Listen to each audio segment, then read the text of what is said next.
আমি যখন জার্মানিতে যাই আমি তখন ইসিবেলে জব করতাম। লাইলুন্নার একরাম সেমে আপা একটা বই প্রেজেন্ট করলো, ইমামউদ্দিন স্যার সেমে আপা, বইটা ছিল ইসলামিক হেরিটেজ অফ বাংলাদেশ।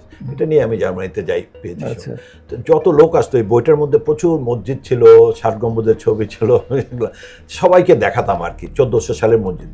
সবাই অবাক হতো, তুমি সবাই তো ভাবতো আমি গরিব মানুষ করে ঘরে থাকি। বাংলাদেশ সম্বন্ধে এরকম একটা পারসেপশন সবার ওই আমলে, বাঙালি দেখেনি। ওই আমলে যখন এই বইগুলো দেখাতাম, ওরা তোমাদের এটা আছে।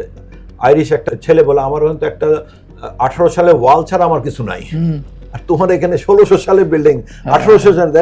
তখন আমি আসলে নিজেকে, না আমার তো অনেক আছে।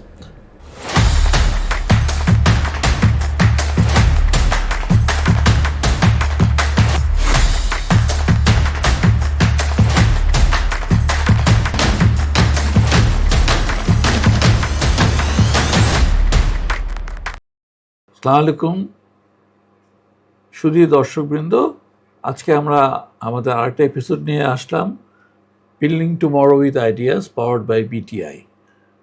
আমাদের আজকের অতিথি, আমরা সবাই ওনাকে চিনি, স্বনামধন্য আর্কিটেক্ট ডক্টর আবু সাঈদ।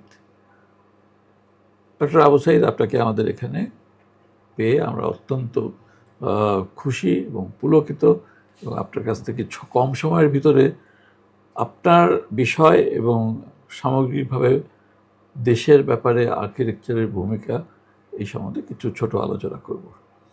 ধন্যবাদ। এবং এই আলোচনাটা সববারের মতে আমরা খুব আড্ডা হিসেবে দেখি আর কি, তাতে করে যারা আমাদের ভিউয়ার থাকেন তারাও আনন্দিত হন এবং লাইফ বিকামস ইজি আর কি, instead of going into grammatical architecture.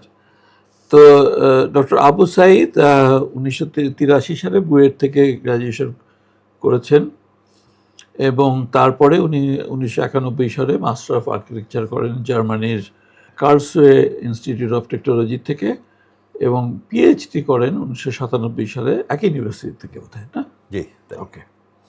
So PhD architect খুব একটা পাওয়া যায় না ওই সময় বিশেষ করে।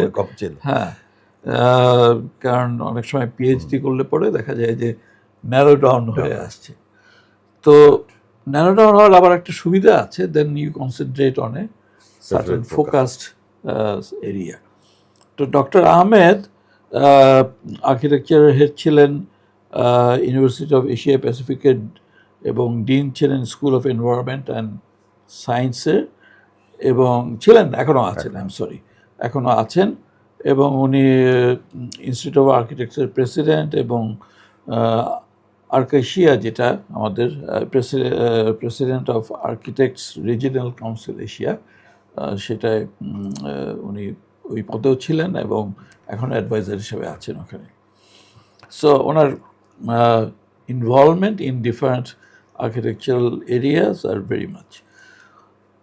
একটা বিশেষত্ব হচ্ছে উনি কাজ করেন, ওনার এই দীর্ঘজীবন এখন পর্যন্ত যা আছে আর কি, আরও ইনশাল্লাহ থাকবে, সেটা হেরিটেজ, ন্যাশনাল বিল্ডিং হেরিটেজের উপরে, বিল্ডিং না শুধু ন্যাশনাল হেরিটেজের উপরে, যেটা অ্যাকচুয়ালি খুব কম সংখ্যক আর্কিটেক্ট কিংবা আর্কিওলজিস্টরাই করে থাকেন আমাদের দেশে অ্যাটলিস্ট, বাট অফকোর্স ইভেন আমাদের পাশের দেশেও এটা একটা বিশাল সাবজেক্ট, আর অন্যান্য দেশে তো বটেই, ইউরোপে তো বটেই।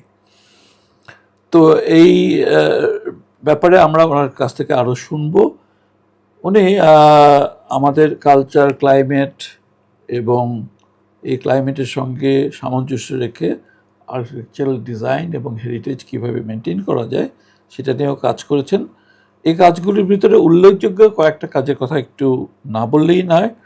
তার ভিতরে হচ্ছে নিমতলি দেউরি, বড় সর্দার বাড়ি সোনারগাঁয়ে, তারপরে ভরেন্দ্র রিসার্চ মিউজিয়াম, ঢাকা গেট তো সবাই চেনেন, যারা না চেনেন ওনার কাছ থেকে আবার শুনে নেবেন। আর না, অনেকে জানেন ঢাকা গেট, কিন্তু এক্স্যাক্টলি কোনটা ঢাকা গেট সেটা জানে না। নর্থ ব্রুক হল, আমি পুরান ঢাকায় বড় হয়েছি, সো আমার কাছে নর্থ ব্রুক হল খুবই পরিচিত একটা। রোজ গার্ডেন, অফকোর্স রোজ গার্ডেন তো আর একটা এক্সাইটিং হেরিটেজ জায়গা। অ্যান্ড তারপরে আছে ওয়ারি সিমেট্রি, আমাদের খ্রিস্টানদের কবরস্থান যেটাকে আমরা বলি আর কি, যেখানে একটা যীশু খ্রিস্টের স্ট্যাচু দাঁড় করানো আছে বছরের পর বছর। আমি জন্মই নিয়েছি ওয়ারিতে, সো আমি একটু দেখে আসছি ছোটোকাল থেকে।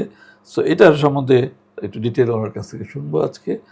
এবং উনি বাংলাদেশের সব বিশ্ববিদ্যালয়গুলিতেই রিসার্চ ওয়ার্ক একটু লিমিটেড থাকে, এটা নিয়ে অনেক কথাবার্তা হয়েছে, যে জন্য আমাদের গ্রেডেশনটা একটু পিছিয়ে যায় আর কি। বাট উনি ওয়ান অফ দ্য আর্কিটেক্টস যিনি ঢাকার মস্ক আর্কিটেকচার ইন বাংলাদেশ এবং আরও কিছু পাবলিকেশন করে ইউআই বেস্ট পাবলিকেশন অ্যাওয়ার্ডও পেয়েছেন, এবং আরও রিসার্চ ওয়ার্ক করে যাচ্ছেন যেগুলোর উপরে উনি পাবলিকেশন করবেন। উনি ইউনেস্কোর Asia Pacific award merit for culture and heritage conservation এটা পেয়েছেন, এবং আমেরিকান ইনস্টিটিউট অফ আর্কিটেক্টসের প্রেসিডেন্সিয়াল মেডেল পেয়েছিলেন। So this are his achievements. 2023-এ উনি আইআইবি অ্যাওয়ার্ড পেয়েছেন। সো আর বলতে গেলে পরে আছে শুধু এগুলোই বলা হবে আর কি, দরকার নেই। সবচেয়ে বড় কথা হলো উনি বাংলাদেশের এমন একজন আর্কিটেক্ট যিনি গার্জিয়ান ফর আর্কিটেকচারাল লেগেসি। একটা বিশাল বড় কথা, কিন্তু আর্কিটেকচার লেগেসি, মানুষ অনেক কিছু কাজ করে কিন্তু লেগেসি রেখে যায় খুব কম মানুষই, স্পেশালি আমাদের মতো প্রফেশনে, both in engineering, architecture or arts and culture. So উনি এই জায়গাটায় কাজ করছেন এবং লেগেসি রেখে যাচ্ছেন। সো আমি এখন চলে যাব ওনার সঙ্গে গল্প করতে। প্রথমে আমি আরম্ভ করি যে আমরা আর্কিটেকচার বলতে বিল্ডিং কনস্ট্রাকশন বুঝি নর্মালি, বাট এটা তো ইট গোজ বিয়ন্ড দ্যাট। তো how it goes beyond that, এটা এবং মানুষের লাইফকে কীভাবে এটা লাইফের কোয়ালিটি ইমপ্রুভ করে, সেই ব্যাপারে আর্কিটেক্টের কী রেসপন্সিবিলিটি টুয়ার্ডস সোসাইটি, এই সম্বন্ধে যদি একটু ছোটো করে বলেন। প্রথমে ধন্যবাদ জানাচ্ছি বিটিআর বিল্ডিং টুমরোজ থেকে আমাকে ইনভাইট করার জন্য, এই গল্পের আড্ডার মধ্যে অংশগ্রহণের জন্য। আপনি এটা আড্ডা হিসেবে নিচ্ছেন, গুড, এটাই হওয়া উচিত। তাই আর আসলে স্থাপত্য কোনো একটি বিল্ডিং না, আসলে আমরা বলি architecture is a matrix of A civilisation, মানে একটা সভ্যতার মাপকাঠি। তার মানে একটা সভ্যতা বুঝতে হলে কিন্তু স্থাপত্য বুঝতে হবে। তাহলে সভ্যতা তো শুধু থাকার জায়গা না, সভ্যতা একটা মানুষের, তার কালচার, তার লাইফস্টাইল, তার শহর, তার নগর, তার পরিবেশ, সব কিছু মিলেই কিন্তু স্থাপত্য। আমরা অনেকে ভুল আছে স্থাপত্য হলে একটা প্লটের মধ্যে, তা কিন্তু না। 3টা প্লট মিলে একটা এরিয়া পাড়া ডেভেলপ করে, 4টা পাড়া মিলে একটা শহর ডেভেলপ করে, অনেকগুলো শহর নিয়ে একটা দেশ ডেভেলপ করে, সেটা হলো স্থাপত্য। অর্থাৎ স্থাপত্যর গণ্ডিটা আসলে ভবন থেকে শুরু করে শহর, নগর, দেশ পর্যন্ত। তার মানে কি? তার মানে আমরা একটা স্থাপত্যদের যে মেইন একটা ক্লায়েন্ট থাকে, তার জন্য একটা ভবন তৈরি করতে হবে, তার রিকোয়ারমেন্ট ফুলফিল করলাম। কিন্তু শুধু কি ক্লায়েন্টের জন্য কাজ করব তা কিন্তু না, আমরা কিন্তু মানবিক মানুষের জন্য করব। তার মানে ওই ক্লায়েন্টটার গাড়িটা যেন রাস্তায় যায় ক্ষতি না করে, ওই ক্লায়েন্ট বের হইতে যেন ফুটপাথটা ঠিক থাকে। তার মানে ওই থ্রেশহোল্ডটাও আমাদের দেখা হচ্ছে, রাস্তা এবং বাড়ির মধ্যে যে জায়গাটা, সেই জন্য স্থাপত্য তো প্লটের মধ্যে না, তার পরের যে থ্রেশহোল্ড বলি আর কি, ওনার বাড়িতে ঢোকা এবং রাস্তার মধ্যে যে জায়গাটুকু, সেগুলো কিন্তু কল্পনা করতে হবে। এবং তাহলেই কিন্তু আসলে স্থাপত্য পরিপূর্ণতা লাভ করবে, না হলে কিন্তু এটা সভ্যতা হবে না। না হলে হবে একটা ব্যক্তিকেন্দ্রিক, বড় লোকরা ওনার বাড়ি করবেন, বাড়ি তো করবেনই ওনার থাকার জন্য, কিন্তু উনি তো কন্ট্রিবিউটও করবে শহরের জন্য। সেই জায়গাটাই আসলে কাজ করলে আমরা মনে করি যে একটা সঠিক স্থাপত্য তৈরি হবে, না হলে শুধু একজনের ব্যক্তি সেবা হয়ে যাবে আসলে। Absolutely right. এবং এটা তো আমরা সবাই ফিল করি যে নিজের দরজার ভিতরে ঢুকলে খুব সুন্দর, আর দরজার বাইরে গেলে যে কি হচ্ছে সেটা মাঝে মাঝে আমরা কনসার্ন থাকি না, কিংবা কেউ এই উদ্যোগ নিয়ে করতে গেলে পরও আমি যেহেতু ডেভেলপার হিসেবে কাজ করি, so with all due respect, of course অনেকে আছেন যে আগিয়ে আসেন, বাট অনেকেই আছেন এটা তো আমার জিনিস না ভাই, এটা আমার করার কি আছে। এরকমও পাওয়া যায় যে কেউ বলে যে আমি তো দোতলায় থাকি, আমি লিফটের জন্য টাকা দেবো কেন? না, তাও আছে, লিফট। কিন্তু So- উনি যদি বাসার সামনে একটা গাছের জায়গা থাকে, একটু খালি জায়গাটা গাছ লাগান, এটাও তো একটা কন্ট্রিবিউশন এটাও একটা বিশাল পরিবেশের জন্য। তো হ্যাঁ। এই ছোট ছোট কন্ট্রিবিউশন গুলো কিন্তু আমাদের একটা বড় হিসাবে দেখা এক্স্যাক্টলি হবে। So, exactly so. মনে হবে একটা ছোট্ট একটা গাছ বা একটা ল্যান্ডস্কেপ, কিছু না, একটা বাগান তৈরি করলো, বাগানেও তো পানিটা যাবে, সেটাও কিন্তু নগরের জন্য কন্ট্রিবিউশন। হ্যাঁ, সেই জন্য হলে প্রতিটা কন্ট্রিবিউশন কিন্তু প্রতিটা মালিক শুধু যে নিজের জন্য করবে তা কিন্তু না, এই জায়গাটা একটু চিন্তা করতে হবে, তাহলেই কিন্তু শহরের জন্য, দেশের জন্য কন্ট্রিবিউশন হবে। আমরা যেরকম একটা নগরে বাস করি, তো কঠিন অবস্থা আমরা সবাই জানি। জি, শুধু আমি নেগেটিভটা বলবো না, এরকম পজিটিভও আছে। আমি যেখানে থাকি যেরকম, সেখানে একজন আছে, উনি বাগান বিক্রি করেন। উনি ওনার বাগানের অংশটা আমাদের ছাদের উপরে স্থাপন করেছে এবং ওটাকে সবাই আমরা স্বাগত জানিয়েছি এবং ওটার জন্য অ্যাবসলিউটলি উনি নিজের থেকেই করেছেন আর কি। সো একটু এই আলোচনাগুলি করলে পরে আরও অন্যরাও আগিয়ে আসবেন আর কি, এটাই আমরা আশা করি। এখন যে কথাটা প্রথমে বলছিলাম যে আপনি হেরিটেজের উপরে কাজ করছেন, এখন কিভাবে এই হেরিটেজগুলিকে রিস্টোর করতে চান কিংবা করা যায় কিংবা অন্যান্য দেশে করে, এই ব্যাপারে আমি একদম আপনার কাছেই ছেড়ে দিচ্ছি। কিভাবে এই গল্পটা আপনার কাছ থেকে শুনতে চাই আর কি, সরাসরি কথা। আসলে সত্যি কথা বলতে কি, স্থাপত্যের ইতিহাস বা বাংলার স্থাপত্যের ইতিহাস আমাদের খুব পড়ানো হতো না। আমরা যখন স্টুডেন্ট ছিলাম 1978 to 83, আমাদের কোনো কোর্সের মধ্যেই ছিল না কিন্তু বাঙালি স্থাপত্য কেমন। না, আমার স্থাপত্য না জেনেই কিন্তু আমরা স্থাপত্য তৈরি করছি, এটা কিন্তু একটা বড়, আমি বলবো যে আমাদের একটু সেটব্যাক।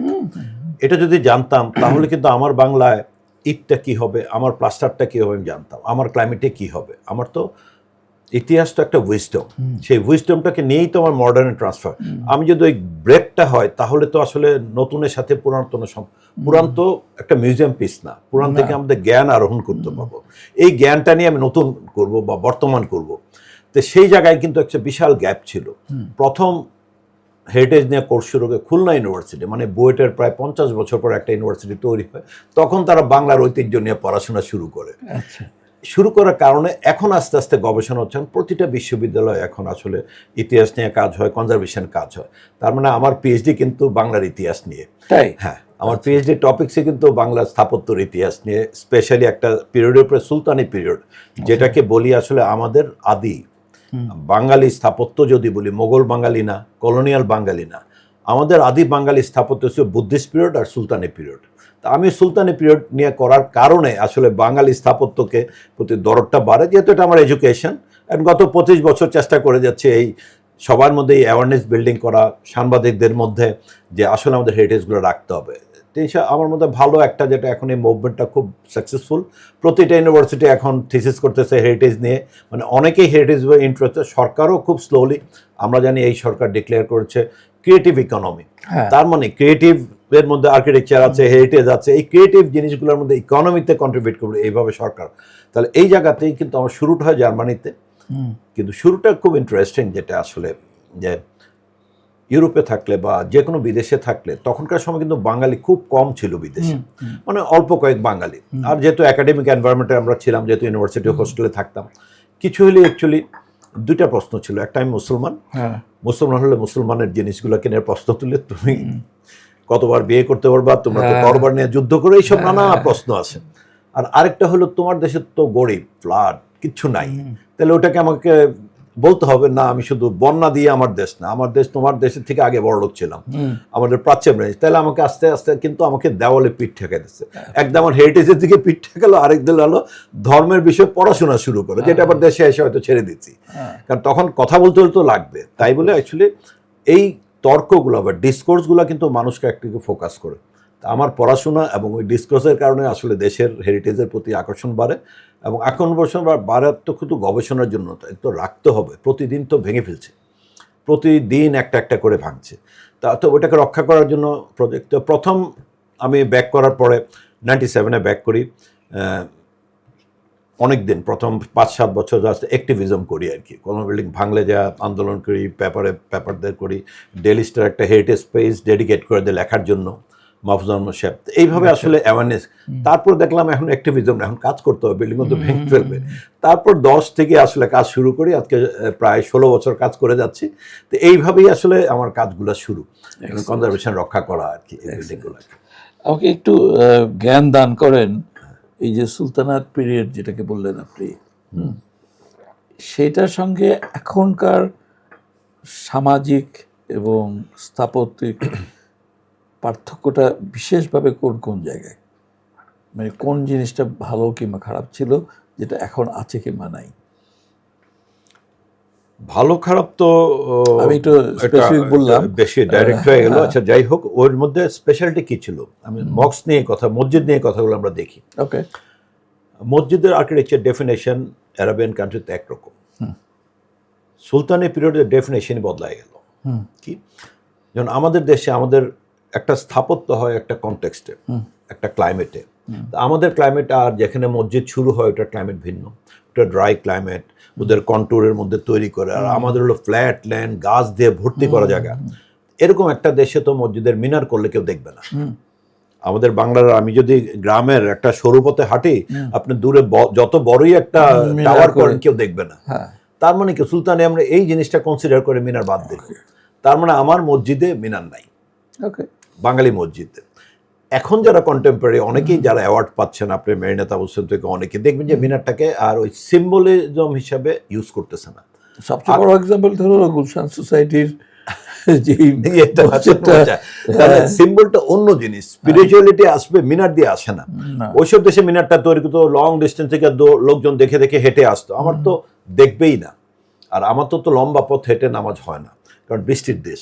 আমার ছোট ছোট ছোট ছোট মসজিদ, আমার বাংলার মসজিদগুলো হচ্ছে ছোট ছোট কমিউনিটি মসজিদ, মানে পাড়ার মধ্যে চেয়ারম্যান সাহেব তার বাড়ির সামনে মসজিদটা করেন। তো এই যে চেঞ্জগুলো, এই চেঞ্জ কিন্তু এখন সবচেয়ে বড় একটা বলে ওই সময় দোতলা মসজিদ তৈরি করতো। আপনার মোগল আমলেও আছে, সুলতান আমলেও কিছু আছে। একতলাটা কমার্শিয়াল, লালবাগে একটা মোগল মসজিদ আছে, খান মোহাম্মদ মৃধা, একতলাটা পিওরলি কমার্শিয়াল ডেন্স এরিয়া, আর দোতলায় হলো এই পবিত্র জায়গাটা। তার মানে পবিত্র জিনিসটাকে উপরে তুললো কমার্শিয়াল এরিয়া থেকে। এই ট্রেন্ডটা কিন্তু এখনো চলমান। এই ক্রাউডেড কান্ট্রিতে আপনাদের বাইতুল মোকাররম যখন ডিজাইন করে পাকিস্তানি থারিয়ানি, এখনো আমরা অনেক মসজিদ দেখি কমার্শিয়ালটা নিচে আর দোতলায় আসা পবিত্র জায়গাটা। এই তো ট্রান্সফরমেশন পুরানো থেকে এখন। তার আমার পুরানো সুলতানি আমল থেকে অনেক কিছু ট্রান্সফর্ম হয়ে আমরা মসজিদে ব্যবহার করি। ইভেন কলোনিয়াল অনেক এলিমেন্ট আমরা ব্যবহার করি, নানা কিছু ব্যবহার করি আমরা এখন। যেমন ডোম, বাংলা কিন্তু ডোম তৈরি করেনি, বাংলা মাল্টিপল ডোম, একটা বড় ডোম তৈরি করেনি।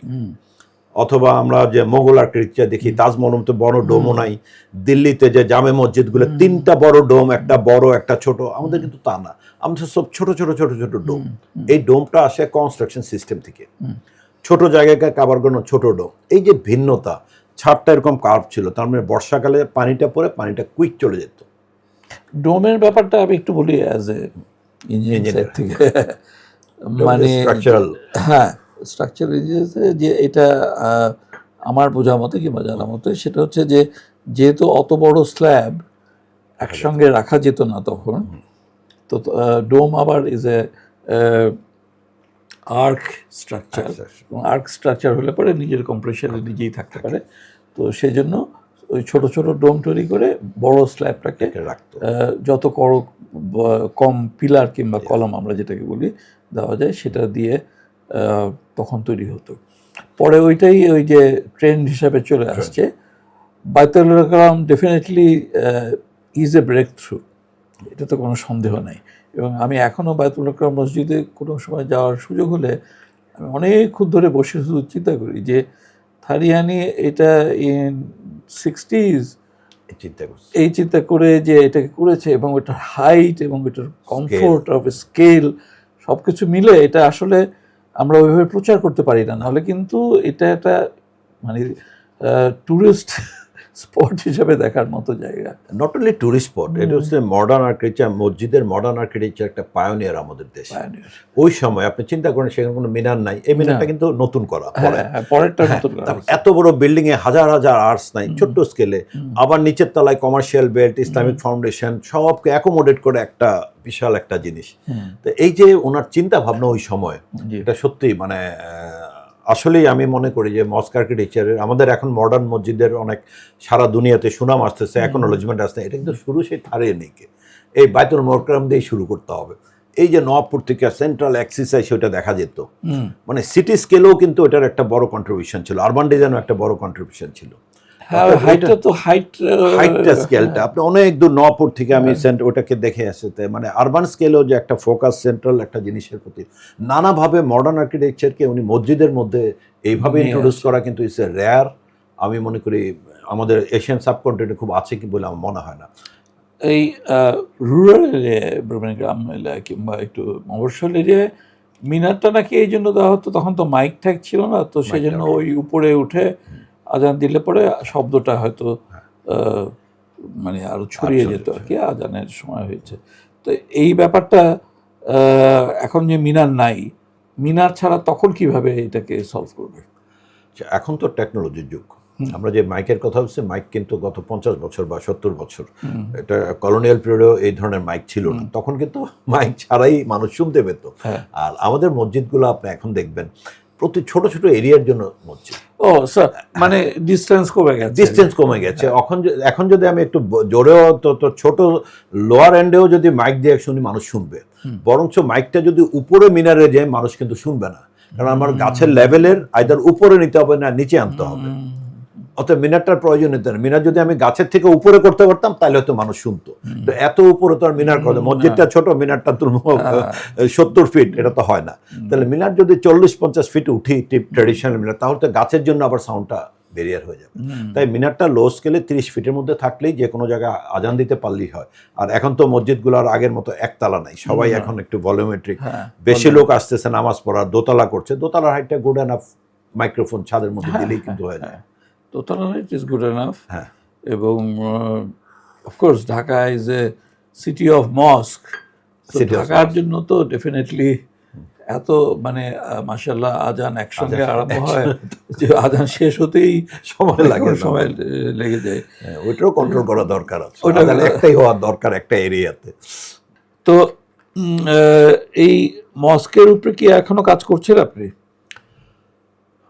অনেকগুলো মস্ক রেস্টোর করেছি। চিটাং একটা হালিশহরের মসজিদ, যেটা নতুন আমি যেটা করি, যেটা আসলে আপনার যেই মসজিদটা অ্যাওয়ার্ড পেল ইউনেস্কোর, তো আগের মসজিদগুলো ছোট, যেহেতু কমিউনিটিটা ছোট ছিল, মসজিদটা তো 70-80 জনের 50 জনের, কিন্তু এখন তো রিকোয়ারমেন্ট অনেক বেশি হয়ে গেছে। তো সবাই কি করে ওটাকে ভেঙে ওই জায়গায় একটা বড় নতুন মসজিদ তৈরি করে। আমার আন্দোলন বা চ্যালেঞ্জগুলো হলো পুরানোটা রেখে নতুনটা করা যায় কিনা। সেটা আমরা 3-4টা সাকসেসফুলি করেছি। এক্সাম্পল তৈরি হয়েছে, কখনো পিছনের নতুন, পুরানোটা সামনে নতুন। কাশেফ মাহবুব যদি কেরানীগঞ্জের পিছনেটা একটা সুন্দর, পুরানোটা আমরা রেস্টোর করেছি, সামনে বড় মসজিদটা উনি ডিজাইনে কি করছেন, ট্রান্সপারেন্ট গ্লাস দিয়ে পুরানোটা দেখা যাবে সেজদার সময়। আবার উল্টাও আছে, সামনে পুরানোটা আছে, পিছনে নতুনটা, এভাবে নানাভাবে। আসলে আরেকটা মসজিদ আছে উত্তর হালিশহরের, সামনে ছোটটা পুরানো, পিছনে আছে নতুনটা। এই কারণে নতুনটা উনি একবার কংক্রিটের একটা ওয়াল করেন যেন সামনে একটা ব্যাকড্রপ হিসেবে এটা কাজ করে। তার মানে নতুন পুরাতন মিলে গল্প তৈরি হচ্ছে। এটা কোথায়? এটা হালিশহরে, উত্তর হালিশহরে। সামনে পুরানোটা, পিছনে একটা নতুনটা একটা কংক্রিটের বিশাল ওয়াল, তার মানে এজ এ ব্যাকড্রপ হিসেবে নতুনটা তৈরি করা। এই যে ইন্টারেস্টিং, নতুন এবং পুরাতন মিলে গল্প যে শুরু হচ্ছে মসজিদে, সেটা আমার ভালো। তাহলে পুরানোটাও থাকবে, নতুনের প্রয়োজনীয়টা মিলবে আর কি। এইভাবে শুরু হচ্ছে অনেকগুলো কাজ। ইভেন আমার গ্রামের বাড়িতে একটা করি, পুরানো কিছু এলিমেন্ট ছিল, একটা মিহরাব ছিল, সামনে একটা গেট ছিল, বাউন্ডারি ওয়ালটা 200 বছর পুরানো, ওইটা রেখেই নতুনটা তৈরি করা, তার মানে ওটা ভেঙে না আর কি। তাই মানে নতুন পুরাতন মিলে গল্প মসজিদ যদি করতে পারি, তাহলে আদিও থাকবে, মডার্ন এখন রিকোয়ারমেন্টও ফুলফিল হবে। Absolutely excellent idea, absolutely excellent. আচ্ছা, এখন মসজিদ থেকে আমরা একটু, যেহেতু আমি বলেইছি যে আমার জন্ম এখানে, সো এই খ্রিশ্চান সিমেট্রি আর খ্রিশ্চানদের কবরস্থান, যেটা যারা যান নাই ওদিকে বেশি, নতুন এলাকার মানুষ যারা, তাদের জন্য বলছে যে হাটখোলা যে জায়গাটা অফিসার সিনেমা হল ছিল, সেখান থেকে সোজা গেলে পরে এখন উপরে এক্সপ্রেসওয়ে, তার ওটা ক্রস করলে পরেই আমরা নারিন্দা যাওয়ার সময় হাতের বাঁ দিকে, ডান দিকে পড়ে বলদা গার্ডেন, আর বাঁ দিকে হলো খ্রিশ্চান সিমেট্রি, এবং বিশাল এরিয়া, কিন্তু বিশাল লম্বা। অনেক আগে যখন লেট 60s পর্যন্ত এখান দিয়ে মানুষ 10টার পরে যেত না আর কি, মোটামুটি একটা শুনশান এলাকা হয়ে যেত। বা যারা মৃত্যুতে বিশ্বাস করেন, ভয় পান, কিংবা কবরস্থানের প্রতি যাদের কোনো ইয়ে নাই, নেগেটিভ অ্যাটিটিউড নাই, তাদের কাছে এই জিনিসটা খুব সুন্দর। সো আপনার কাছে শোনার আগে বলে রাখি যে আমরা ছোটবেলায় ওখানে খেলতে যেতাম আর কি। তো এই সিমেন্ট্রিটা সম্বন্ধে আপনি যদি একটু জানান যে কি করছেন কিংবা কি ঘটনা এর আগের সেটা। প্রথম বলে আপনি খেলতে যেতেন, হ্যাঁ, তা আমারও স্বপ্নটা পুরো বাস্তব হবে যদি আমি যা কাজ করছি আবার যদি লোকজন খেলতে যায় দেখতে যেতে পারে। হ্যাঁ। সিমেট্রি কিন্তু ভয়ের জায়গা না। আপনি অস্ট্রেলিয়া দেখবেন না যে সিমেট্রি কিন্তু একটা দেখারও জায়গা হইতে পারে। আর আমাদের যে সিমেট্রি, এটা বলি খ্রিস্টান সিমেট্রি, কিন্তু আমি এই প্রথম কাজ করে দেখলাম এটা শুধু খ্রিস্টান সিমেট্রি নয়, এটা ঢাকার ইতিহাসের সিমেট্রি। আমি যে বিল্ডিংটা রেস্টোর করলাম, কলম্বো সাহেবের টম, 1680 একজন ডাচ ইস্ট ইন্ডিয়া কোম্পানির যে বস ছিলেন উনার কবর। তাই? হ্যাঁ, ওখানে আছে ইভেন আমেরিকানদের কবর, ওখানে চাইনিজ খ্রিস্টানের কবর আছে। তার মানে ঢাকার ইতিহাসের সাথে যতজন জড়িত ছিলেন, ইভেন ঢাকার ফার্স্ট স্কুল করে যিনি পগত সাহেব, পগত সাহেবের কবরও আছে। নিকি পগত ট্রান্সপোর্টেশন যিনি, ওই জায়গাটা হলো ঢাকার একটা ইতিহাসের আসলে গার্ডেন বলবো আমি। আমরা একটা রেস্টোর করেছি, আমরা হয়তো ফান্ড পাচ্ছি বা আমরা নেক্সট শুরু করব, বাকিগুলো আমরা রেস্টোর করলে এটা হবে ঢাকার ইতিহাসের জন্য একটা জায়গা, শুধু খ্রিস্টানদের না, আমি বলবো ঢাকা সিমেট্রি, ঢাকার ইতিহাসের একটা আস্থানা। এখানে আমরা একটা রেস্টোর করেছি, বাকিগুলো স্লোলি করবো আর কি। না, খ্রিস্টানদের তো মানে হলো ধর্মীয়ভাবে কবর দেওয়ার এটা জন্য ধর্মীয়ভাবে রাস্তা কবর, দেওয়া। হ্যাঁ। আর যাওয়ার জন্য তো সবার জন্য এটা হবে আশা করি। প্রত্যেকটা ইনস্ক্রিপশন, এত পুরাতন ইনস্ক্রিপশন দেখলে মনে হয় যে ঢাকার জন্য, ঢাকার ইতিহাসের অর্থনীতির সাথে জড়িত এই কবরস্থান। কারণ এই প্রত্যেকে আসে কিন্তু ঢাকায় কোনো কারণে, কোনো বিজনেস, ওই যে সল্টের ব্যবসা, উডের ব্যবসা, মসলিনের বিজনেস, স্পাইসের, ফরাসিরা আছে স্পাইস বিজনেস করতো, যেটা ফরাসগঞ্জে আছে। এই ব্যবসায়ীদেরই কিন্তু অনেকেরই কবর ওখানে, ডাচদের কবর ওখানে আছে। তার মানে ঢাকার ইতিহাসের যে ঢাকা কত ইকোনমিক্যালি ফ্লারিশ করা ছিল, ওই কবরস্থান দেখলেই বোঝা যায় ওনারা কেন আসছিল। সেই 1000 কিলোমিটার দূর থেকে চলে আসে ঢাকায়, আবার এখানে মারাও যায়, ছেলেও থাকে, নিশ্চয়ই এখানে কিছু ছিল। আমরা তো গরিব সারা যেমন ছিলাম না, নিশ্চয়ই এত বড় লোক ছিলাম, আমাদের সাথে ব্যবসা করতে ওনারা আসছে। কালচারেই আমরা এখনো বড় লোক, কালচারালি আমরা বড় লোক ছিলাম, এখনো আছি। আমরা ইকোনমিক্যালি অনেক বড় লোক ছিলাম, শুধু কালচারালি না। আমরা একটা সময় কালচার তো অবশ্যই অবশ্যই। আচ্ছা, ওখানে ওই যে একটা স্কাল্পচার অ্যাকচুয়ালি ফুল লাইফ স্কেল যীশু খ্রিস্টের, ওটা নাকি একটা ছিল, তো ওটাও তো রেস্টোর হচ্ছে সঙ্গে সঙ্গে আস্তে আস্তে স্লোলি। আমরা অনেকগুলো প্রায় 51 আইডেন্টিফাই করেছি। আমরা হয়তো একটা বড়, সবচেয়ে বড়টা করেছি। স্লোলি আমরা সেকেন্ড ফেজে আরো 25 করবো, তারপর থার্ড ফেজে হয়তো বাকিটা করবো আর কি। আপনি বললেন যে ওটা একটা পার্ট হয়েছে, তো একটা পার্টি কি এখন দেখতে যাওয়া যায়? হ্যাঁ, একটা পার্টি দেখতে যাওয়া যায়। আমরা মেইন গেটটা এবং তো শুনলে অবাক হবেন, যে গেট এবং যে বিল্ডিংটা রেস্টোর করলাম, একজন ভদ্রলোক দেখতে এসেছিলেন, যারা ফান্ড দিয়েছিল ওখান থেকে, ইংল্যান্ড থেকে। উনি ঢাকার 2টা পুরাতন পেন্টিং ছিল। আচ্ছা, উনি হলো আর্ট কালেক্টর। ইন্ডিয়া, আফগানিস্তান, পাকিস্তানের ওয়ান অফ দ্য মানে সবচেয়ে বেশি ইম্পর্টেন্ট আর্ট কালেক্টর। উনি সামহাউ আমেরিকাতে একটা এক্সিবিশনে 2টা পেন্টিং এক্সিবিশন হচ্ছিল, সে 1700 সালের 2টা পেন্টিং, কালার পেন্টিং, 17 সালের। উনি আইডেন্টিফাই করেছিল এটা হলো এই খ্রিস্টান সিমেট্রির, আরেকটা হলো লালবাগ। তো উনি আইডেন্টিফাই করে উনি আর পাবলিক করেন নাই, উনি অল্প দামে কিনে নেন, যেহেতু আর্ট কালেক্টর, উনি ব্যবসা ভালো বুঝেন, কিনে এনে তারপর লাস্ট 10 বছর উনি এটাকে মার্কেটিং করে। এটা হলো নারিন্দার, এটা ওয়ারির, এটা প্রথম খ্রিস্টান, যেটা ডাচদের, এইভাবে করতে করতে এটা এত ভ্যালু বাড়ে। উনি আমাকে গল্প করে বলল, এই খ্রিস্টান কবরস্থানের পেন্টিং বিক্রি করে ইংল্যান্ডের সবচেয়ে দামি বাড়িটা আমি কিনছি সাইদ। এই 10 বছর মার্কেটে 2012-তে উনি সেল করে, বললো যে এটা এত হাই প্রাইসে ঢাকার পেন্টিং দিয়ে একজন ওখানে বড় লোক হয়েছে, তাও আবার এই খ্রিস্টান কবরস্থানের। এক্সেলেন্ট। ওই 2টা বিল্ডিং আমরা রেস্টোর করেছি। ওই পেন্টিং এ যে 2টা বিল্ডিং ছিল, ওই 2টাই আমরা রেস্টোর করেছি। পেন্টিং তো উনি নিয়ে গেছেন? হ্যাঁ, পেন্টিং তো নিয়ে গেছেন। পেন্টিং তো অনেক আগেই, পেন্টিং তো আমাদের নাই, ইউরোপিয়ানদের করা পেন্টিং না। মানে পেন্টিং দেখি রে আমি, সেই জন্য আমি ভেবেছি যে পেন্টিং, ওটা রেপ্লিকাও নাই কোনো এখানে কিছু পেন্টিং এর রেপ্লিকা নাই। পেন্টিং এর রেপ্লিকা করা যায় আজকাল, অনেক দেশেই করে। এটা একটা কপিরাইট এসে সার্টেন ইয়ার পর্যন্ত, তারপরে এটা করা সম্ভব। আচ্ছা, কিন্তু এটা বলতে হবে it's not original, it's replica. হ্যাঁ। তার তো আর কোনো অসুবিধা নেই। হ্যাঁ, মানে ওটা হলে পরে একটা আলাদা ভাব আসে না, That's true. একটা ফিলিং আলাদা আসে। তারপরে আমরা আসি রোজ গার্ডেন, খুব কাছাকাছি। আচ্ছা। এবং রোজ গার্ডেনের নাম অনেকেই শুনেছেন, বাট জিনিসটা কি কিংবা আসলে কেন বিখ্যাত এবং কি অবস্থায় আছে এবং কি হতে যাচ্ছে এই সম্বন্ধে যদি একটু বলেন। রোজ গার্ডেনের সাথে আসলে আমাদের এই গত আন্দোলনের অনেকখানি মিল পাই আমি আসলে। ওটা ছিল একটা যে বৈষম্য বিরোধী আন্দোলন ছিল। এক ভদ্রলোক, এই যে আপনার যে এরিয়া বলদা গার্ডেনের যিনি মালিক, উনি বড়লোক দিনে যা হয়তো রাতে জলসা করে জলসা একসাথে এনজয় করতো, উনাকে ঢুকতে দেননি রোজ গার্ডেনে। রোজ গার্ডেনের মালিক যিনি ছিলেন, আচ্ছা, যে ভদ্রলোক মানে ঋষিকাশ বোধহয়, ওনাকে ঢুকতে দেন নাই, কারণ উনি নিম্ন বর্ণের লোক ছিল, কিন্তু ব্যবসায়ী বড়।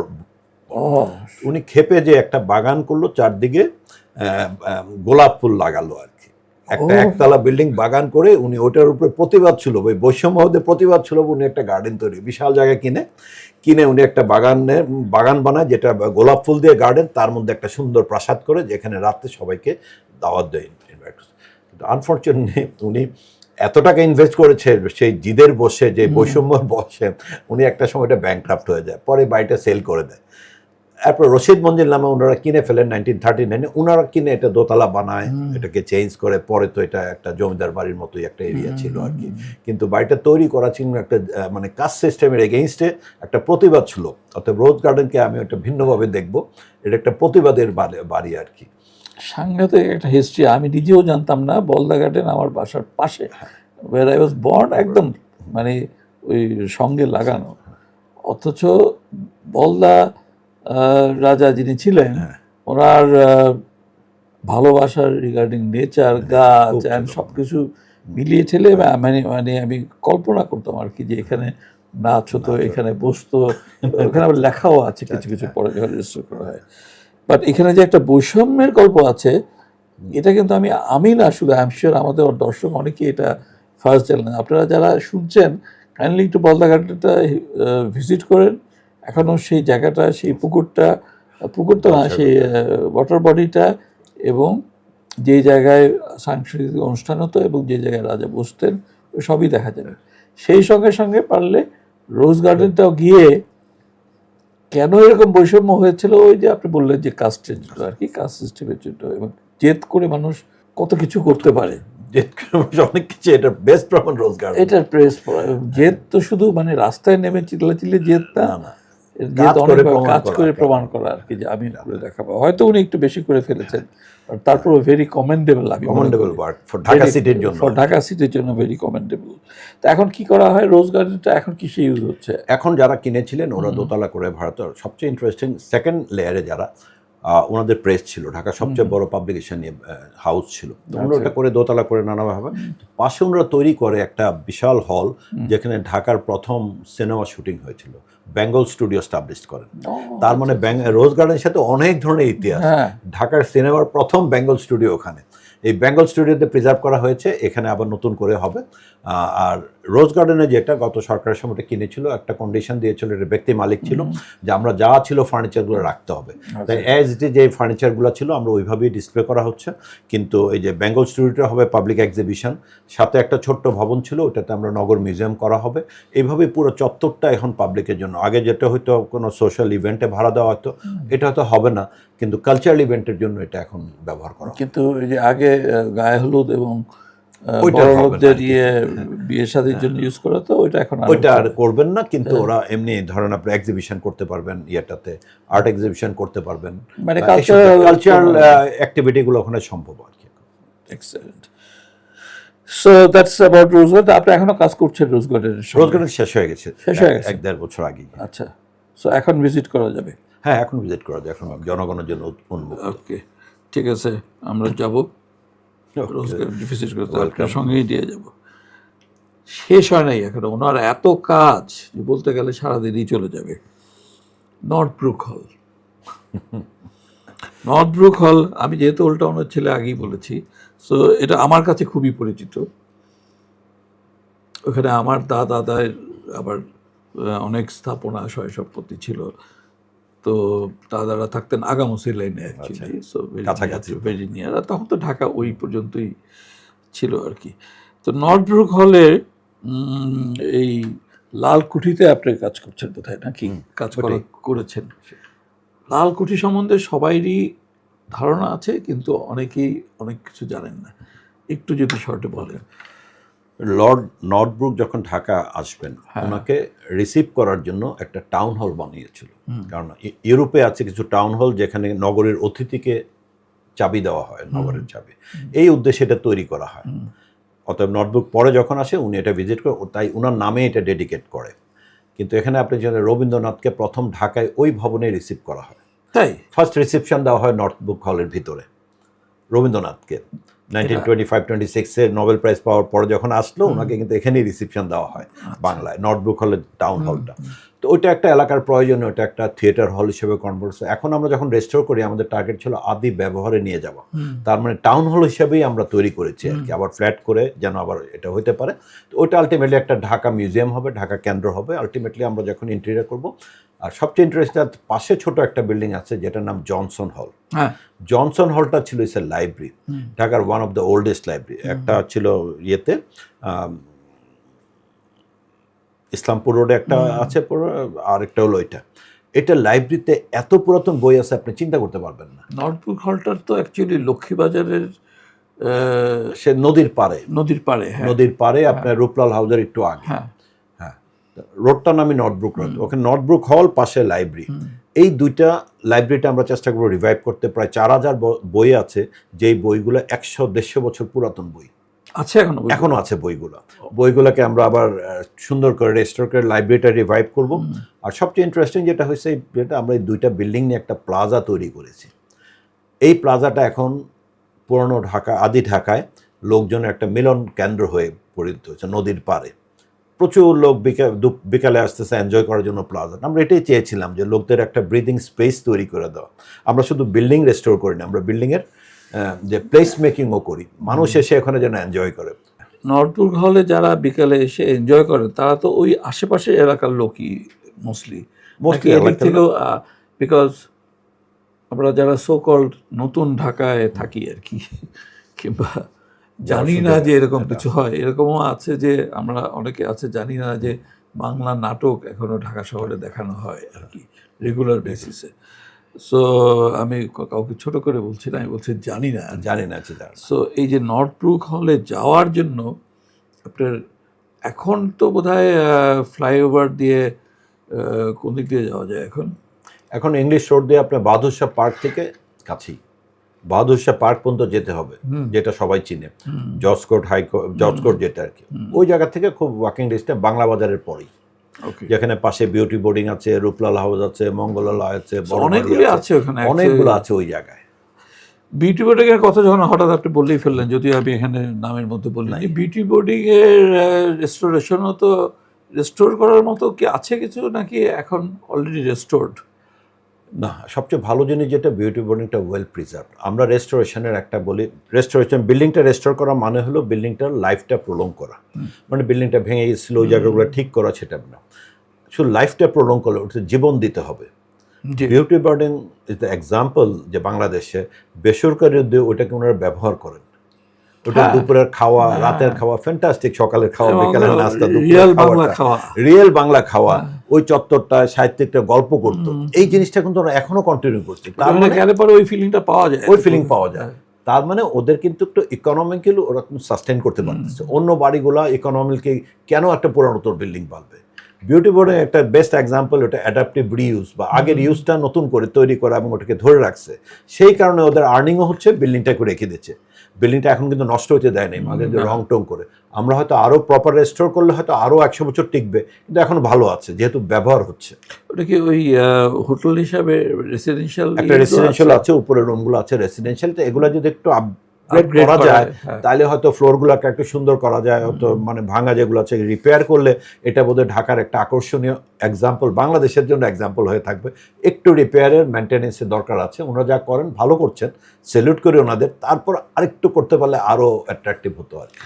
ওই এরিয়াতে যে বিউটি বোর্ডিং, আপনার সাথে আছে নর্থ ব্রুক হল, একটু পরে রূপলাল হাউস, মঙ্গলালয়, বড়বাড়ি, সবগুলা বাংলা বাজার, এই পুরো শাখারি বাজার ওই এরিয়াতেই কিন্তু আমরা একটা প্ল্যান করেছি ঢাকা এরকম 3-4টা হেরিটেজ ট্রেইল করার। আচ্ছা, তার মানে ট্রেইল করা মানে একটা জায়গায় লোক, হ্যাঁ। আমরা সারা দুনিয়া বিদেশে দেখি যে বাস দিয়ে হপ অ্যান্ড হপ একটা শহর, আমরা হপ অ্যান্ড হপ রিক্সা করব। ওকে, তার মানে আপনার কিছু রিক্সা থাকবে, আপনি একটা টিকিট কেটে উঠবেন, ও প্রতিটা স্পটে আপনাকে নিয়ে যাবে, আবার রিক্সাটা ঘুরতে থাকবে, আসবে, এবং ওই রাস্তাটা হবে আদিকালের, ওই যেই রোডটাতে যাবে ওই রোডের লাইটগুলো হবে ওই আমলের। মাঝে মাঝে কিছু আমরা হয়তো ইনস্টলেশন করবো রোডের উপরে, কখনো ঘুড়ি দিয়ে, কখনো সামিয়ানা দিয়ে। তার মানে ওই রাস্তায় যখন হাঁটবেন আপনি ওই আদি ফিলিংসটা পান। মাঝে মাঝে শুধু বিল্ডিং না, খাবার দোকান, কখনো বাকরখানির দোকান, কখনো বিরিয়ানির দোকান, ওগুলোকে আইডেন্টিফাই আমরা করে ফেলেছি।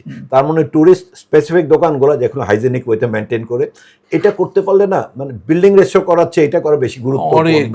এটা একটা ঢাকাকে বিবর্তন ঘটাবে যদি আমরা বিদেশিরা কেন, আমাদের জন্য তো আমাদের বিশাল জন্য একটা, হ্যাঁ। আমরা তো শাখার বাজার যেতে পারি না, এত ক্রাউডের গ্যাঞ্জাম, কোথায় যাবেন? এই যে আপনি বলেন কিভাবে যাব, আমি জানি না লালকুঠি হয়েছে, তো এই ট্রেলটা তৈরি করলে, ট্রেলটা হলো মানুষকে নিয়ে যাওয়ার জন্য, কাছে নিয়ে যাওয়ার একটা ব্যবস্থা যদি আমরা করতে পারি, এই সরকার যদি উদ্যোগ নেয় বা আমরা যদি আসলে স্বপ্নটা পূরণ হয়, তাহলে কিন্তু একটা মানে আপনি যেটা মেইন বললেন যে আর্নিং হবে, ইকোনমিতে কন্ট্রিবিউট করতে পারবে যদি আপনি ট্যুরিজমটা ওইভাবে ডেভেলপ করেন। অ্যাবসলিউটলি, ইকোনমিতে কন্ট্রিবিউট, ন্যাশনাল জিডিপিতে কন্ট্রিবিউট করবে যদি আপনি এই ন্যাশনাল হেরিটেজগুলোকে আপনি এই আওতায়, আপনার ট্যুরিজম দোকানদারগুলো ইমপ্রুভ করবে।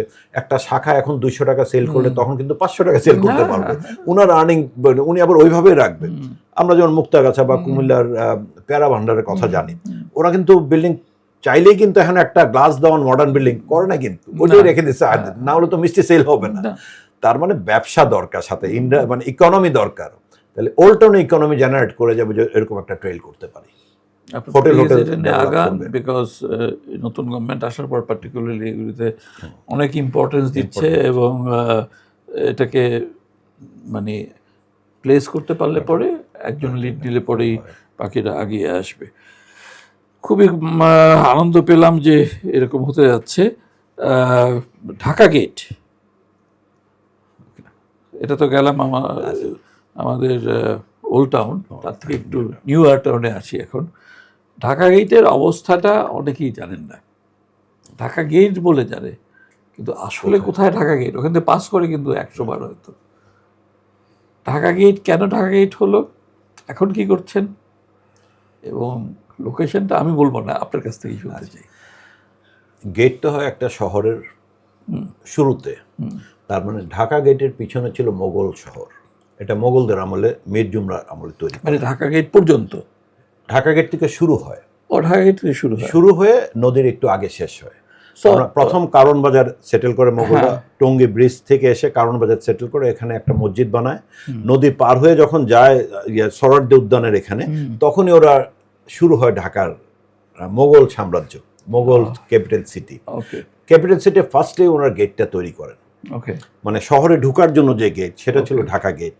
সেটা বাংলা একাডেমির জাস্ট একটু পিছনে, এখন যেটা তিন নেতার মাজার, তার পাশে আছে শাহবাজ খান মসজিদ, সুলতানি আমলে বা মোগল মসজিদ, ওই জায়গাতেই মানে ঢাকা গেটটা তৈরি করা ছিল।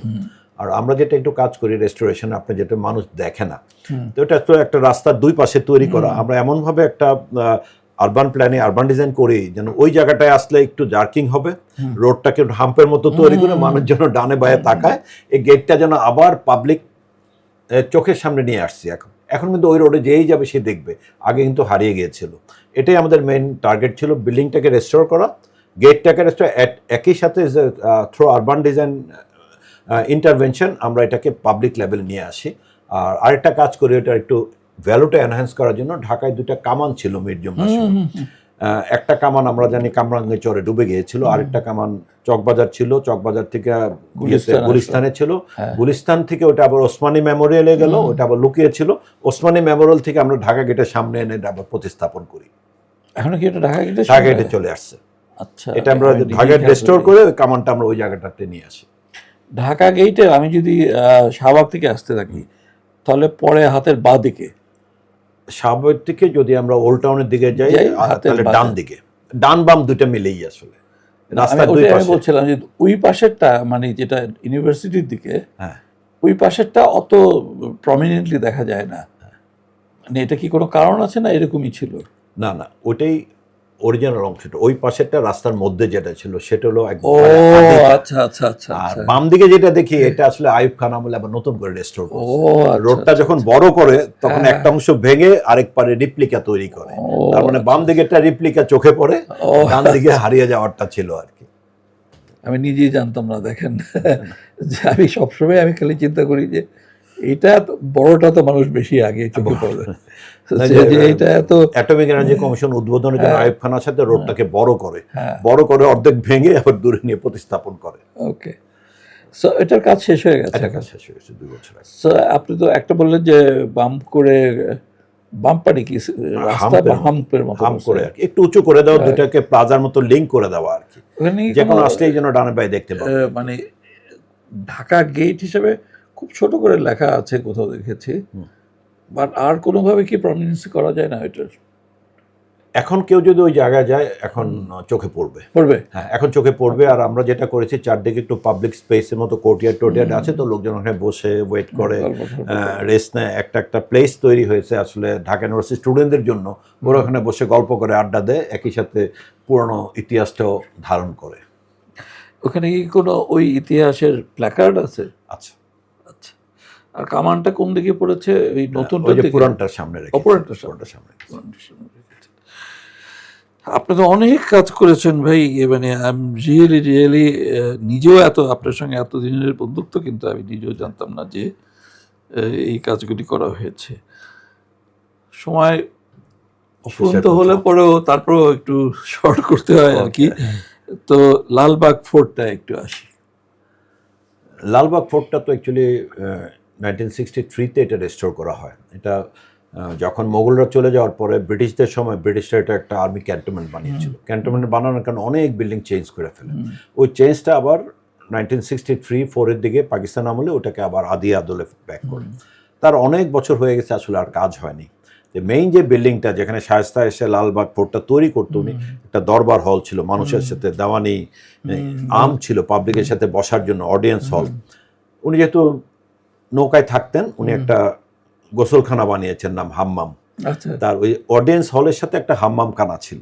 আচ্ছা। তো এই দুইটা রেস্টোরেশন পাকিস্তান অনেকক্ষণ ভালো করেছিল, হয়তো আমি বলবো যে 100%টার থেকে ওরা 60% অ্যাচিভ করেছিল।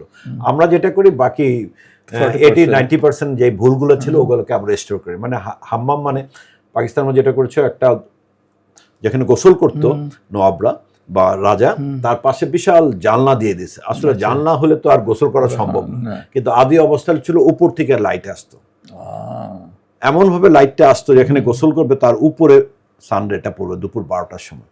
তা আমরা ওই জায়গাটা আবার রিভাইভ করি, জানলাগুলো বন্ধ করে। আদি অবস্থায় হাম্মাম যেমন ছিল সেই অবস্থা আমরা ফেরত নিয়ে আসি। তো এখন ওখানে আমি তো দেখি যে প্রচুর মানুষ লাইন দিয়ে যায় ভিতরে বেড়াতে। তো ওখানে দেখার মতো ভিতরে যে হাম্মাম একটা বললেন সেটা তো একটা আছে, ওই দরবার হলটা আছে, আর কিছু বাগান ঠাগান আছে, আর কি আর আছে? একটা পরিবেবীর মাজার আছে, পরিবেশ আছে, পরিবেবীর মাজারটা আছে, মসজিদটা আছে, একটা সোলজারদের ব্যারেক আছে। এই কয়েকটা জিনিস এখন এক্সিস্ট করে। পুরানো গেটটাও আছে, কিন্তু গেটটা খুব ভালো অবস্থায় নেই, হয়তো আবার রেস্টোর করতে হবে, কিন্তু আছে অনেক। আর পুরো বাগানটাই তো আছে অ্যাকচুয়ালি। যে ওইখানে একটা জিনিস ভালো করেছে, লালবাগ পোর্টের সামনে এখন কিছু গাড়ি পার্কিং এর জায়গায় করেছে, তবে আরো অনেক দরকার আর কি, আরো অনেক দরকার। বিকজ যারা যায় এদিক থেকে তারা তো ওদের তো একটা পার্কিং এর প্রয়োজন আছে। হ্যাঁ, ওকে, সেটা তো পলিসির ব্যাপার। আর আমরা আশা করি যে এতদূর পর্যন্ত আপনারা আছেন বলে যখন আমরা গিয়েছি বাকিটুকু যেতে পারবো আর কি। এখন আমরা হেরিটেজ থেকে একটু মডার্ন যুগে ফিরে আসি। আমাদের ঢাকার অনেক কিছু চেঞ্জ হচ্ছে। আপনি আমাকে, মানে এটা একটু কোশ্চেনের কুইজের মতো আর কি, 3টা জিনিস বলেন যে আপনার হাতে থাকলে আপনি এই 3টা জিনিস চেঞ্জ করতেন ঢাকার, 3টা জিনিস। Okay, as an architect, urban planner and heritage keeper.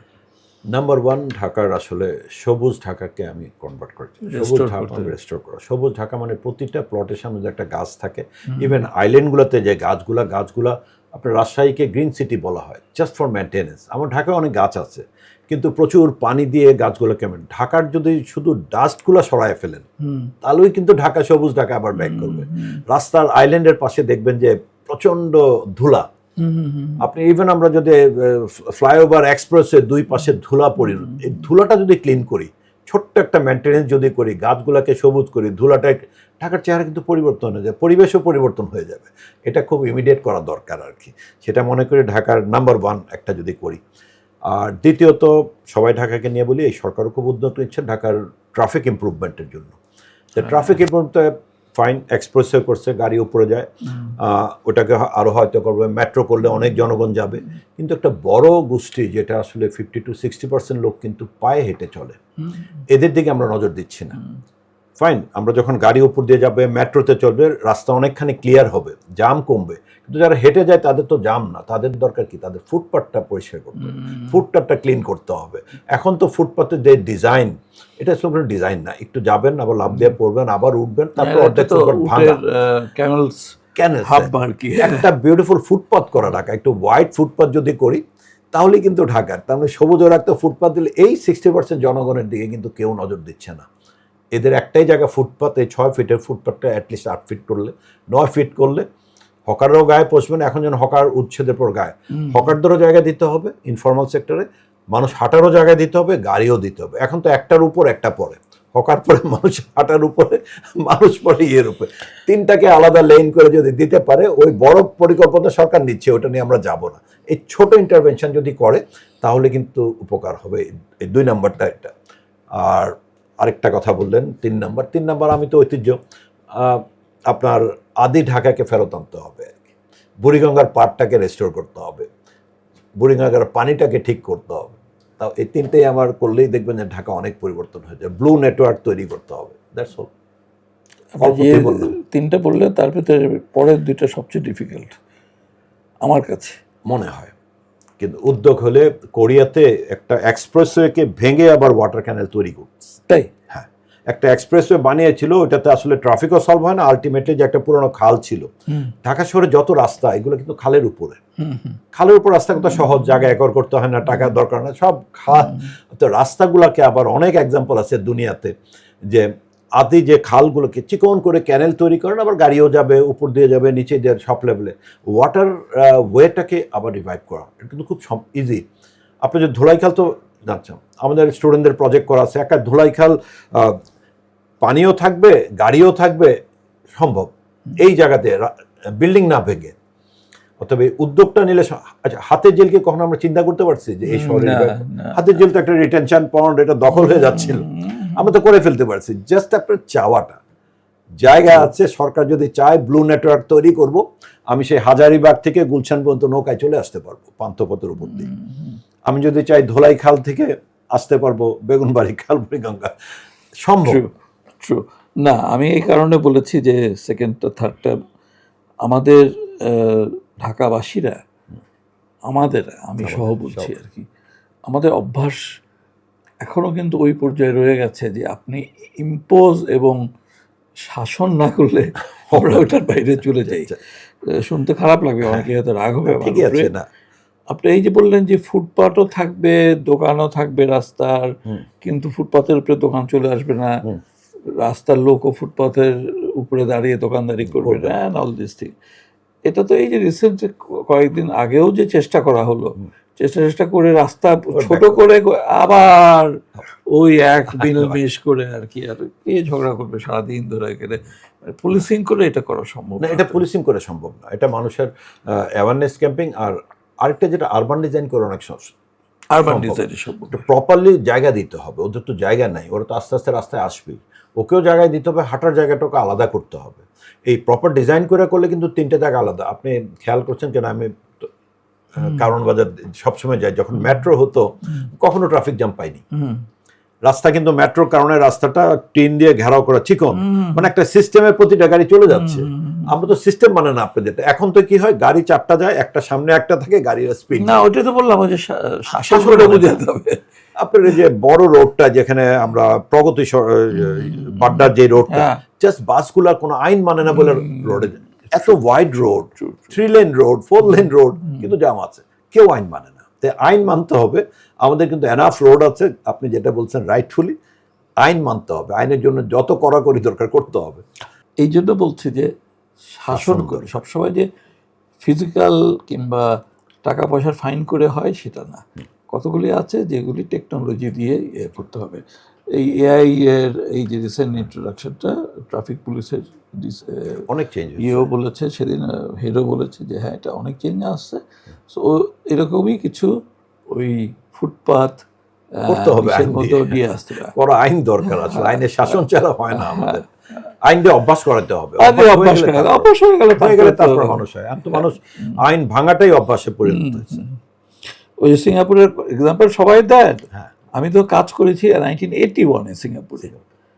তখন সিঙ্গাপুর মোস্ট ইনডিসিপ্লিন একটা শহর ছিল, মালয়েশিয়ার থেকেও ইনডিসিপ্লিন ছিল। এখন তো উল্টাটা হয়ে এখন তো উল্টা হয়ে গেছে। সেইটাই। ভবিষ্যৎ আর্কিটেক্টদের জন্য আপনি যদিও এর মাঝখানে বলেছেন যে আমাদের কি কি পড়ানো হতো না কিংবা কি কি পড়ানো হয়, তারপরে আপনার কি অ্যাডভাইস থাকবে একটু যদি বলেন। ভবিষ্যৎ বলতে হলে আমার আসলে বর্তমানটা বলতে হবে। আমি অবশ্যই। আমার জেনারেশনের কথা বলি। অবশ্যই। আমরা যেভাবে স্থাপত্য শিখেছি বা আমাদের সময় আমরা খুব মডার্নিস্ট ওয়েতে, খুব বিল্ডিংটা একটা স্কালচারাল ফর্মে দেখি, ভালো যারা করতে পারে তাদের ফলোয়ার আমরা ছিলাম। এখন কিন্তু দিন চেঞ্জ হচ্ছে।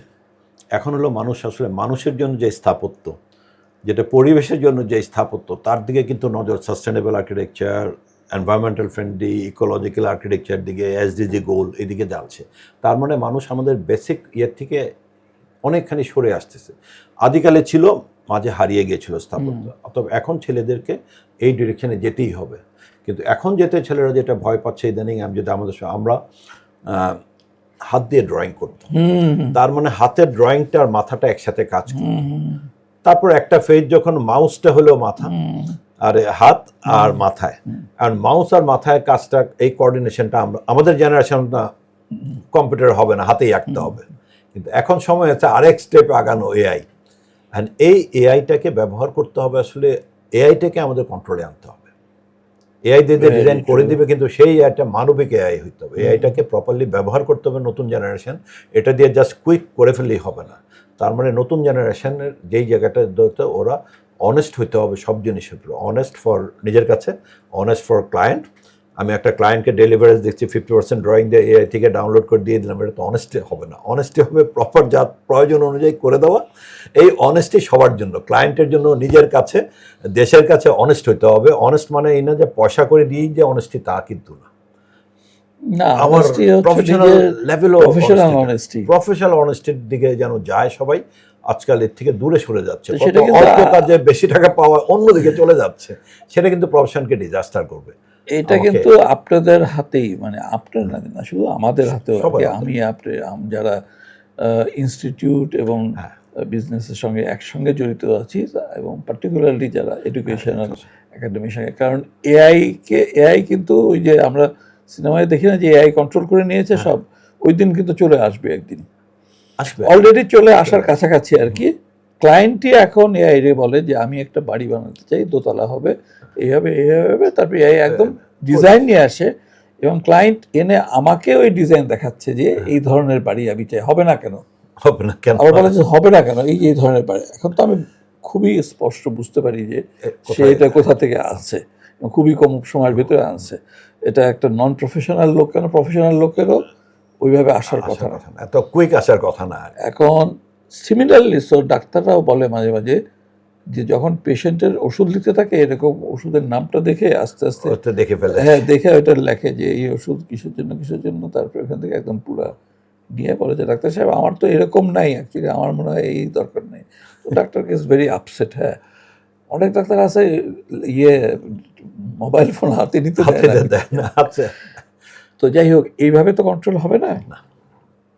কন্ট্রোল করার কি উপায় থাকতে পারে? তাহলে একটাই উপায় থাকতে পারে, আপনি যেটা বলেছেন, প্রফেশনাল অনেস্টি, নীতিগতভাবে তাকে বুঝিয়ে দেওয়া this is wrong, this way is wrong, you can use that, after you have done your brain work, then ওটা আমাকে সাপোর্টিং হ্যান্ড হিসেবে সাপোর্টিং হ্যান্ড হিসেবে যদি করি তাহলে দি বেস্ট। এটা তো হইতেই হবে। আমরা একজন ওই জেনারেশনে যখন প্রথম ক্যালকুলেটর আসলো সবাই মনে করলো ম্যাথমেটিক্স পড়তে গেল আর নামটা মুখস্থ করতে হবে না, তাই কি হয়েছে আমাকে ম্যাথমেটিক্স কিন্তু স্টিল এক্সিস্ট করে।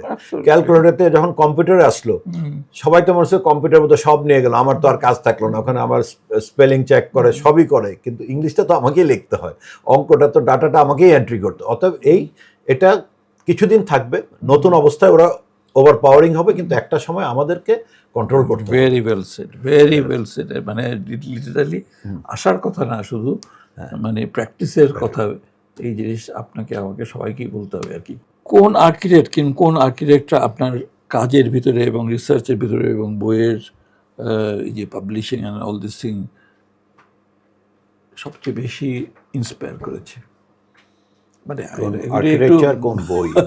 দুই জিনিস। দুই জিনিস। আর্কিটেকচার বলি এক এক সময় এক একটা আছে না। আমরা যখন স্টুডেন্ট ছিলাম, রিচার্ড মায়ার নামে একজন আর্কিটেক্ট ছিলেন, ব্রিটিশ, খুব হোয়াইট কালারের বেসিক স্কোয়ার শেপে দুইটা টিল করা বিল্ডিং হতো, খুব বিল্ডিংগুলো মনুমেন্টাল হইতো আর কি। তখন ওটার প্রতি সবাই বায়াস ছিল, এখন কিন্তু নাই। আর আমি যেহেতু মডার্ন আর্কিটেকচার দূরে আর্কিটেকচার প্র্যাকটিস করি না, আমি যখন কনজারভেশন ফিল্ডে, এখন আমার কাছে মনে হয় যে ডেভিড চিপারফিল্ড একজন আছেন যেটা পুরানো নতুন নিয়ে কাজ করেন, অনেকগুলো মিউজিয়াম সাংহাইতে কাজ করতেছেন, বার্লিন মিউজিয়ামে কাজ করতেন। ওনার কাজ আমার এখন যেহেতু আমার প্রফেশনের সাথে যাচ্ছে, আমি এটা ওই স্থাপত্য মডার্ন স্থাপত্য ভুলে যে আগে ছাত্র অবস্থা ওনার ছিল ফলোয়ার, এখন হলাম এই ধরনের স্থপতি যারা কাজ করছেন নতুন পুরাতন নিয়ে তাদের প্রতি। আর বই যদি বলেন, আমার লাইফ চেঞ্জিং বই হলো একটা, ডক্টর এনামুল হক মারা গিয়েছেন, ওনার একটা বই ছিল ইসলামিক হেরিটেজ অফ বাংলাদেশ। আমি যখন জার্মানিতে যাই, আমি তখন ইসিবেলে জব করতাম, লাইলুন নাহার একরাম শেমে আপা একটা বই প্রেজেন্ট করলো, ইমামউদ্দিন স্যার শেমে আপা, বইটা ছিল ইসলামিক হেরিটেজ অফ বাংলাদেশ। এটা নিয়ে আমি জার্মানিতে যাই, পেয়েছি। তো যত লোক আসতো, এই বইটার মধ্যে প্রচুর মসজিদ ছিল, ৬০ গম্বুজের ছবি ছিল, সবাইকে দেখাতাম আর কি, ১৪০০ সালের মসজিদ। সবাই অবাক হতো, সবাই তো ভাবতো আমি গরিব মানুষ, করে ঘরে থাকি। বাংলাদেশ সম্বন্ধে এরকম একটা পারসেপশন সবার ওই আমলে, বাঙালি দেখে নেই।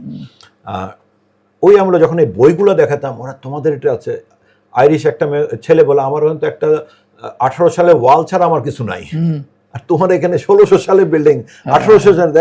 তখন আমি আসলে নিজেকে, না আমার তো অনেক আছে, তখন আমি আসলে আস্তে আস্তে নিজের প্রতি মানে কনফিডেন্সটা বাড়লো বাঙালির প্রতি, যে আমি বাঙালি, আমি শুধু জাতি না, গরিব না, ফ্লাডের দেশ না, আমার অনেক আছে। অতএব ওই বইগুলো আমার লাইফ চেঞ্জিং বই আর কি। আমি খুব ভালো বলেছেন। অ্যাকচুয়ালি শেমি আপার ওই বইটা আমার পাওয়া যায় তো, এটা এখনো? হ্যাঁ। আর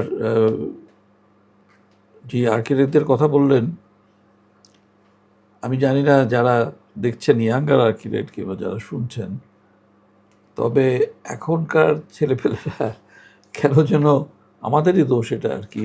সেদিন আমি একটা গ্রুপকে জিজ্ঞেস করেছি, যে দুটোই জিজ্ঞেস করি, একটা হলো আর্কিটেকচার, একটা হলো ইঞ্জিনিয়ারিং।